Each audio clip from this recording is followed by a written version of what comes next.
कृपा कर संकोच न करना, कभी उसकी कृपा को दोष मत देना, क्योंकि ठाकुर जी जब करते हैं अच्छा ही करते हैं। कैसे बताओ? एक राजा उस राजा के मित्र ने एक तलवार राजा को भेंट में दी। अब देखना कि भगवान जब करते हैं जो करते हैं अच्छा ही। हाँ, ध्यान से सुनना, बात सबके हित की है और मतलब की है।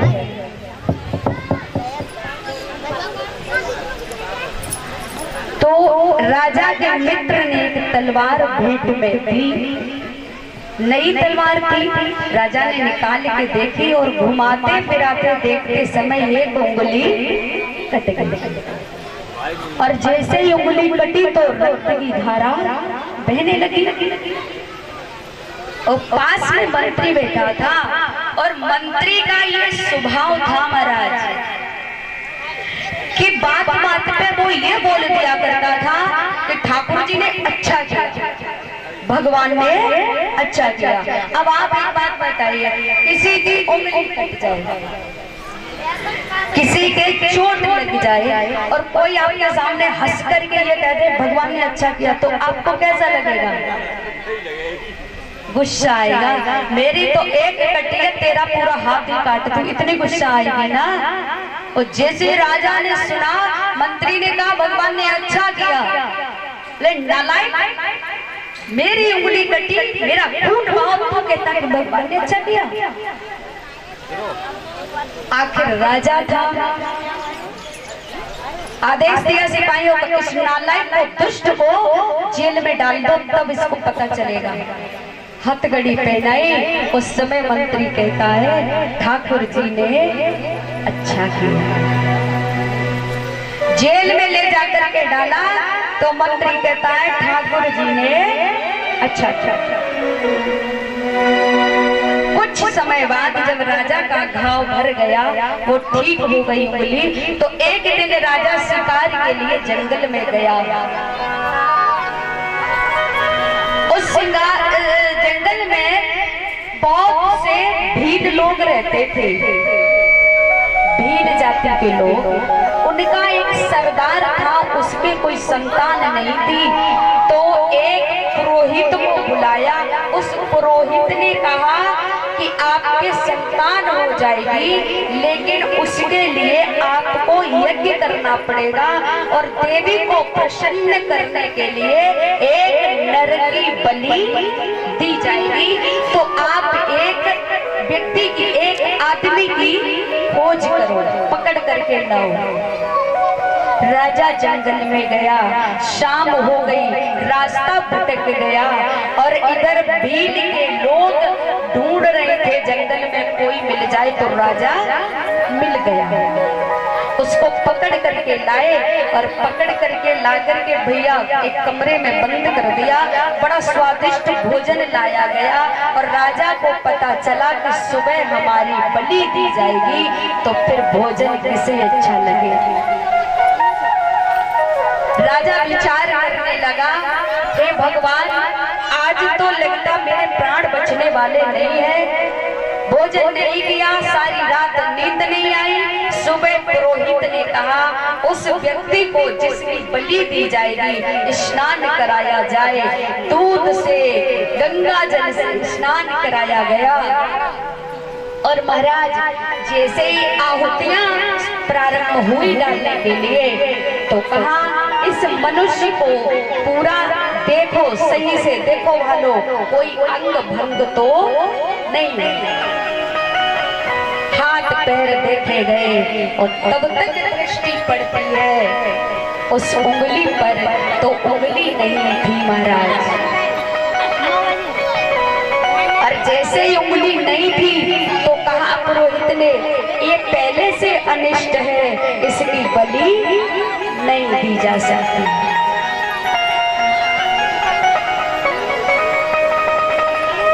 बलि के लिए कोई कोई दूसरा व्यक्ति पकड़ के लाओ। राजा को छोड़ दिया गया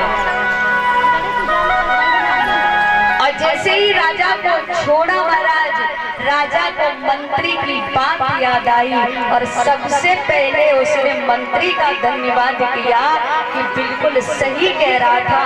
अगर आज उंगली न कटी होती तो गर्दन जरूर कट जाती।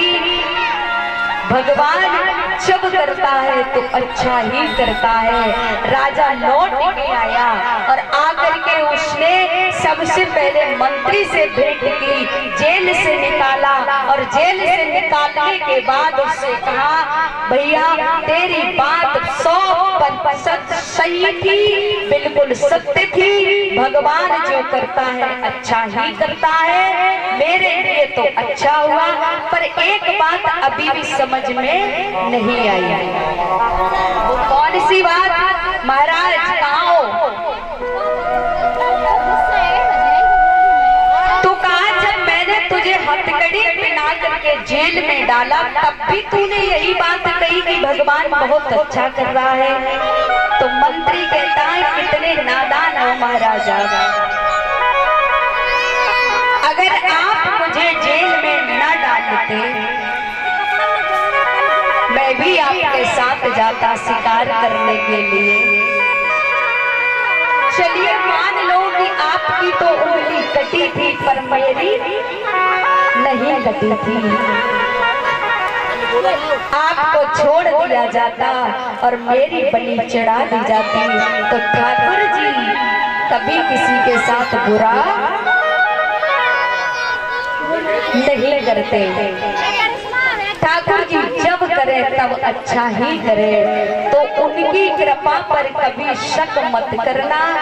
उनकी कृपा है, उनकी कृपा की कोई आपको किसी से भी समता करना चाहे तो नहीं हो सकती। इसीलिए हमारे जीवन में सुख आए तो भी परमात्मा का धन्यवाद करो और यदि दुख आए तो भी परमात्मा का ही धन्यवाद करो।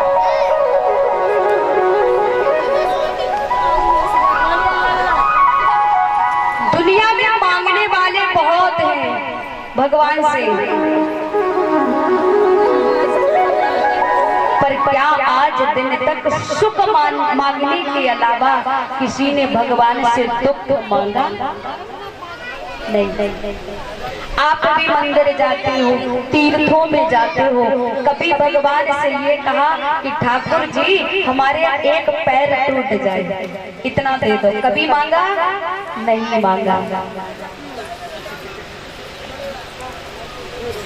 एक ही भक्त हुआ है जो भगवान से दुख मांगता है और वो है मैया कुंती। महाभारत में जब भगवान द्वारिका जाने लगे हस्तिनापुर को छोड़ करके, तो मैया कहती है हे कृष्ण जा तो रहे हो पर जाते जाते मुझे एक वरदान देते जाओ। और वो वरदान क्या कि मेरे जीवन में हर घड़ी हर क्षण विपत्ति पर विपत्ति आती रहे। क्यों? क्योंकि मैया जानती है कि जितना सच्चा सुमिरन, जितना सच्ची भक्ति हम दुख में कर लेंगे उतनी कभी सुख में होने वाली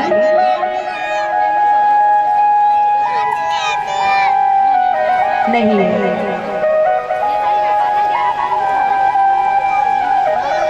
और भगवान कहते हैं अगर पहले से ये सावधान रहो तो दुख आएंगे ही नहीं।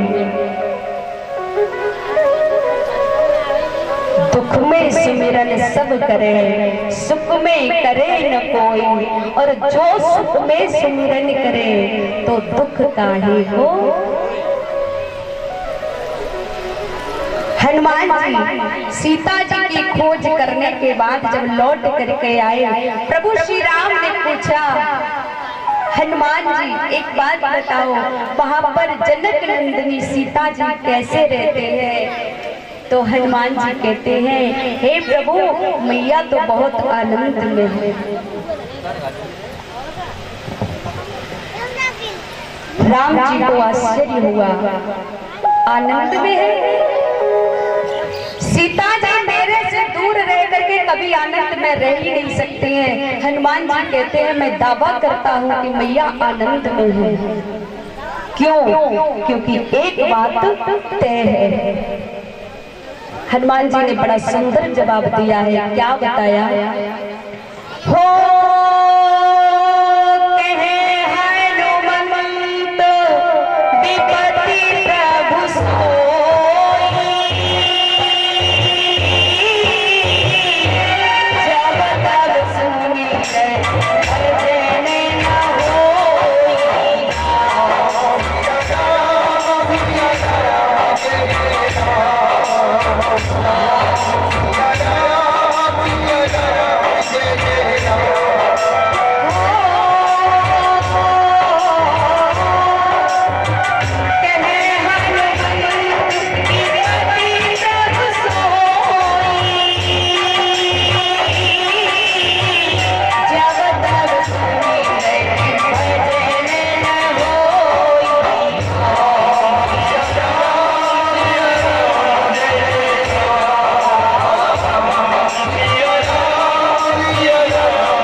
और मेरी नजर में क्या है?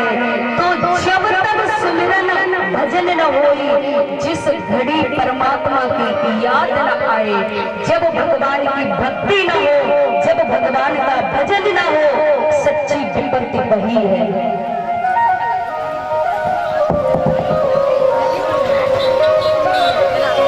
और जहाँ मैया सीता दिन रात हर श्वास पर आपके नाम की माला रट रही है, उन्हें कष्ट कैसा, उन्हें दुख कैसा। तो मेरे भक्तों, जीवन में चाहे दुख आए चाहे सुख आए, कभी भगवान को भूलना नहीं चाहिए। हर घड़ी याद रखो, जीवन देने वाला वो है, जीवन लेने वाला वो है। हम निमित्त मात्र हैं, हम एक कठपुतली की तरह हैं, नचाने वाला तो परमात्मा है। दुनिया एक रंग मंच है और इस पर हम अपना अपना पात्र अदा करके नाटक का हिस्सा बने हुए हैं। नाटक को चलाने वाला तो परमात्मा है। कोई पिता की भूमिका निभा रहा है, कोई पति की, कोई माँ की, कोई बहन की, कोई पुत्र की, कोई बेटी की। ये सारे नाटक के पात्र हैं और नाटक का निर्देशन करने वाला ठाकुर जी है। जिसका समय पूर्ण हो गया, वो इस संसार को छोड़ के, शरीर को छोड़ के चला गया। आत्मा अजर अमर है, आत्मा नहीं मरती है। सुखदेव भगवान कथा सुनाते हैं तो परीक्षित ने हाथ जोड़ करके विनय करके एक प्रार्थना करी है। हे गुरुदेव, अब तक आपने हमें ज्ञानियों की, ध्यानियों की, विज्ञानियों की, राजाओं की, महाराजाओं की कथा सुनाई है, भक्तों की कथा सुनाई है, संतों की कथा सुनाई है, वैरागियों की कथा सुनाई है। अब मेरा हृदय चाहता है कि आप मुझे अब गृहस्थ धर्म की कथा सुनाइए।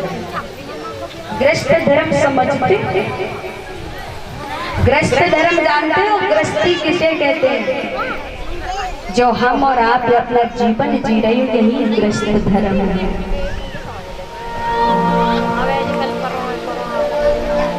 तो अंत में राजा परीक्षित ने गृहस्थ धर्म की कथा सुनी है महाराज। तब श्री सुखदेव जी ने सुदामा जी की कथा सुनाई। जी। और सुदामा जी की कथा महाराज, वो अकेले ब्राह्मण की कथा नहीं, अकेले सुदामा की कथा नहीं, वो हमारी और आपकी कथा है, गृहस्थ की कथा। कुछ लोग ये कहते हैं कि सुदामा जी बहुत निर्धन थे। आपने कई लोगों जो कथा व्यास आए होंगे उनके मुंह से भी सुना होगा कि सुदामा जी बहुत गरीब थे, इनके यहाँ भोजन करने तक को अनाज नहीं था, कपड़े नहीं थे, भोजन नहीं था, रहने को घर नहीं था। मैं आपको बता दूं कि सुदामा जैसा धनवान आज दिन तक कोई न हुआ है और न ही होगा।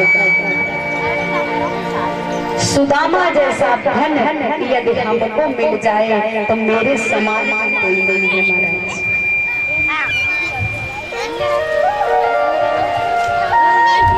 अब कुछ लोग सोच रहे होंगे जिसके यहाँ खाने को पेट भरने को भोजन न हो वो अमीर कैसे हो सकता है, उसे धनवान कैसे कहेंगे। तो महाराज मैं बता दूं,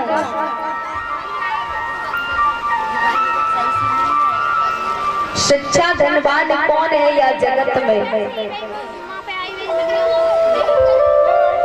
पहले बता चुके हैं फिर बता दूं कि कबीराया संसार में धनवंता नहीं कोई और धनवंता हो जानिए जको राम नाम धन होए।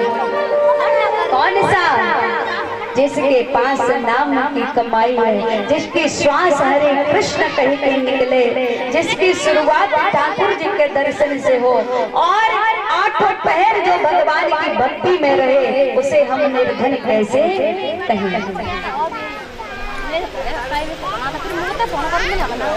आइए हम भी ठाकुर जी से ऐसी विनम्र प्रार्थना करें कि सुदामा जैसा भाव हमारे अंदर भी जगा दे। और एक ही प्रार्थना है, चाहे किस देश में हो, चाहे किस भेष में, चाहे परिवेश में, पर तेरा नाम लेना न भूलो।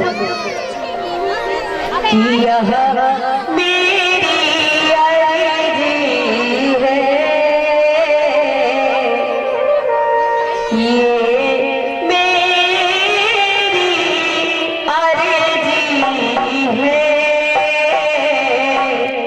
वैसा बने जाओ जो तेरी मर्जी है।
प्रहलाद के साथ भी कितने जुर्म हुए, मीरा के साथ कितने जुल्म हुए, ध्रुव के साथ बचपन में कितने जुल्म हुए, पर इनको किसी ने रोका क्या? लोग कहते कैसे भक्ति करें, जग रोक न पाएगा। अब कुछ लोग सोच रहे होंगे जिसके यहाँ खाने को, पेट भरने को भोजन न हो, वो अमीर कैसे हो सकता है, उसे धनवान कैसे कहेंगे? तो महाराज मैं बता दूं,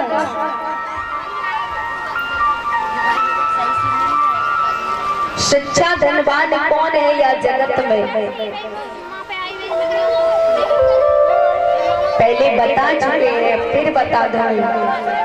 लगिराया संसार में धन बनता नहीं कोई, और धनवंताती हो जानिए जको राम नाम धन हो।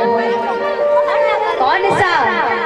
जिसके पास नाम की कमाई है, जिसकी श्वास हरे कृष्ण कहीं कहीं निकले, जिसकी शुरुआत ठाकुर जी के दर्शन से हो, और आठों पहर जो भगवान की भक्ति में रहे, उसे हम निर्धन कैसे कहें?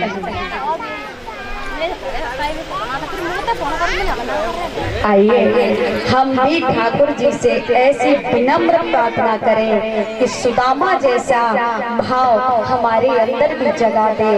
और एक ही प्रार्थना है, चाहे किस देश में हो, चाहे किस भेष में, चाहे परिवेश में, पर तेरा नाम लेना न भूलो। यह मेरी अर्जी है, ये मेरी अर्जी है, वैसा बने जाओ जो तेरी मर्जी है।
किसी ने आज तक रोक पाया क्या?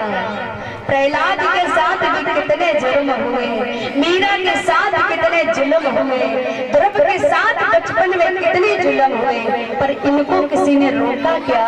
लोग कहते कैसे भक्ति करें, जग रोक न पाएगा।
राधिका ध्यान लगाया, श्याम सलोना आया।